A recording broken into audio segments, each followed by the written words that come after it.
दिल्ली में बीजेपी का 27 साल का वनवास खत्म हो गया है और सत्ता में वापसी कर रही है, जबकि आम आदमी पार्टी अब विपक्ष में बैठेगी। रुझानों और धीरे धीरे आ रहे आंकड़ों से ये साफ हो गया है। लेकिन इन सब के बीच लोग AIMIM यानी ओवैसी की पार्टी के उम्मीदवारों के बारे में जानने की इच्छा जाहिर कर रहे हैं कि आखिर AIMIM का क्या हुआ, दिल्ली के चुनाव उन मुस्लिम इलाकों में क्या हुआ, MIM ने कैसा प्रदर्शन किया। MIM ने 2 सीटों पर चुनाव लड़ा था। एक सीट थी ओखला की सीट, दूसरी मुस्तफाबाद की सीट। ओखला की सीट में अभी अमानतुल्लाह खान जो पहले विधायक थे आम आदमी पार्टी के, अमानतुल्लाह खान, उन्हीं की जीत हुई है। और दूसरे पर चूंकि यहाँ देखिए कि AIMIM दूसरी पार्टी बनी, तीसरी पर भारतीय जनता पार्टी चली गई। दूसरी पर जो वोट आए हैं, अमानतुल्लाह खान जो जीते हैं, आम आदमी पार्टी के विधायक, पहले भी विधायक रह चुके हैं और फिर से इस बार के चुनाव में जीत हासिल की है। जबकि अरविंद केजरीवाल और मनीष सिसोदिया 2 बड़ी लीडरशिप हार चुकी है, सत्येंद्र जैन भी हार चुके हैं। लेकिन अमानतुल्लाह खान ने ओखला सीट से ये जीत हासिल की है। उनको 50,931 वोट हासिल हुए हैं, जबकि दूसरे पर AIMIM रही। जबकि बीजेपी जो सत्ता में 27 साल बाद वापसी कर रही है, वो तीसरे स्थान पर रही, मनीष चौधरी। उनको सिर्फ 14,309 वोट हासिल हुए। जबकि ओवैसी के उम्मीदवार सिफाउर रहमान खान को 28,900 वोट हासिल हुए, यानी कि बीजेपी के लगभग दोगुने वोट हासिल हुए। और आम आदमी पार्टी के उम्मीदवार अमानतुल्लाह खान को 50,931 वोट हासिल हुए। यानी कि जो ओखला की सीट थी 54 नंबर की सीट थी। यहाँ MIM ने जो उम्मीदवार उतारे थे, यहाँ दूसरे नंबर पे MIM रही और पहले पे आम आदमी पार्टी के अमानतुल्लाह खान ने यहाँ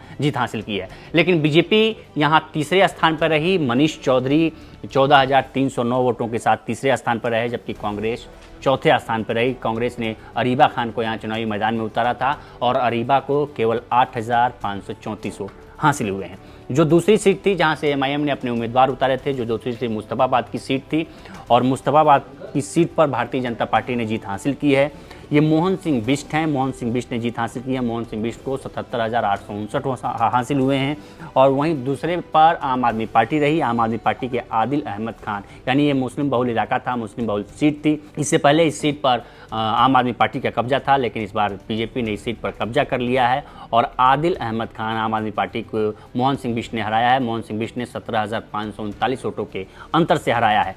मोहन सिंह बिष्ट को 77,859 वोट मिले, जबकि आदिल अहमद खान जो आम आदमी पार्टी के थे, उनको 60,320 वोट मिले। जबकि तीसरे स्थान पर कांग्रेस न रहकर तीसरे स्थान पर AIMIM के उम्मीदवार मोहम्मद ताहिर हुसैन, जो अभी जेल में थे, दिल्ली दंगों के आरोप में वो जेल में थे। उसके बाद से जेल से ही चुनाव लड़ा इन्होंने और ये तीसरे स्थान पर है। इनको 30,642 वोट हासिल हुए, यानी कि मोहम्मद ताहिर हुसैन जो ओवैसी के पार्टी से चुनावी मैदान में उतरे थे, उनको तीसरे स्थान पर है। यहाँ भी कांग्रेस चौथे स्थान पर रही।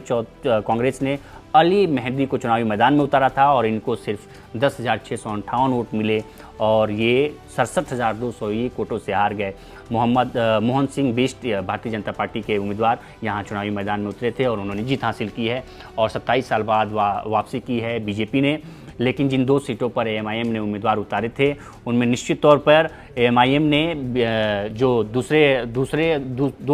दोनों में दूसरे नंबर पर रही। यानी कि एक कह सकते हैं कि MIM ने इन सीटों को हरवाने में बड़ी भूमिका निभाई आम आदमी पार्टी को। आम आदमी पार्टी के 60,320 वोट जो तीसरे स्थान पर रही, 30,642 वोट। अगर आप 30,642 वोट अगर ये जोड़ लेते हैं अगर आम आदमी पार्टी के खाते में, तो ये निश्चित तौर से बीजेपी यहाँ हारती हुई नज़र आएगी, क्योंकि 60,000 और 30,000 90,000 वोट हासिल हो जाएंगे आम आदमी पार्टी को और फिर से आम आदमी पार्टी यहाँ विधायक बना ली होती। लेकिन यहाँ 30,000 वोट काटा है उन्होंने आम आदमी पार्टी के हिस्से से MIM ने।